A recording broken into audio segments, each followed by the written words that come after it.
Since he left the White House, former President Donald Trump, who was booted from Facebook, Twitter, and YouTube after the January 6 Capitol riots, has struggled to get back in the spotlight.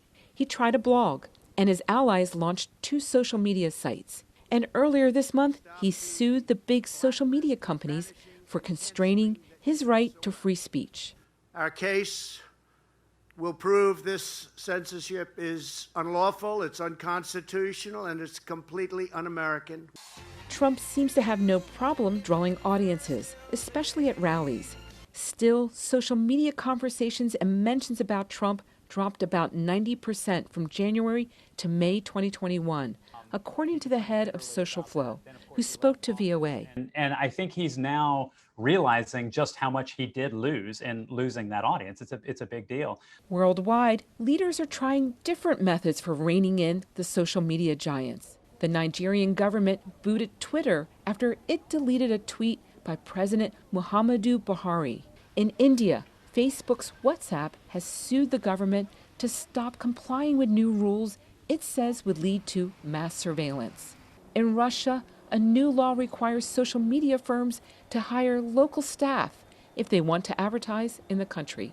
While leaders make decisions about online speech based on what's happening in their countries, some have likely taken note of Trump's ban by U.S. social media firms. Ethan Zuckerman, a professor at the University of Massachusetts Amherst, told VOA. I do think what's happened to Trump is a cautionary tale for the wannabe autocrats out there.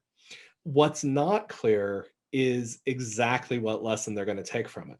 Do they go down the China path of trying to develop their own domestic social media that they have full control over?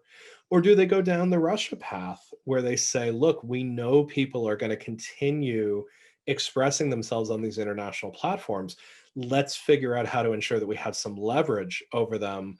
The power of social media giants to limit a person's speech is something that many are not comfortable with, experts say. Jillian York, Director of International Freedom of Expression at the Electronic Frontier Foundation, told VOA that what's needed are global standards for online speech and censorship, rather than what she calls the tech giants' current ad hoc, country-by-country approach. I think it's kind of a mess that we're in. It's not really either or at this point. It's, yes, other countries are watching Trump, but I think that what happens in other countries will affect what happens going forward in the U.S. too. Michelle Quinn, VOA News.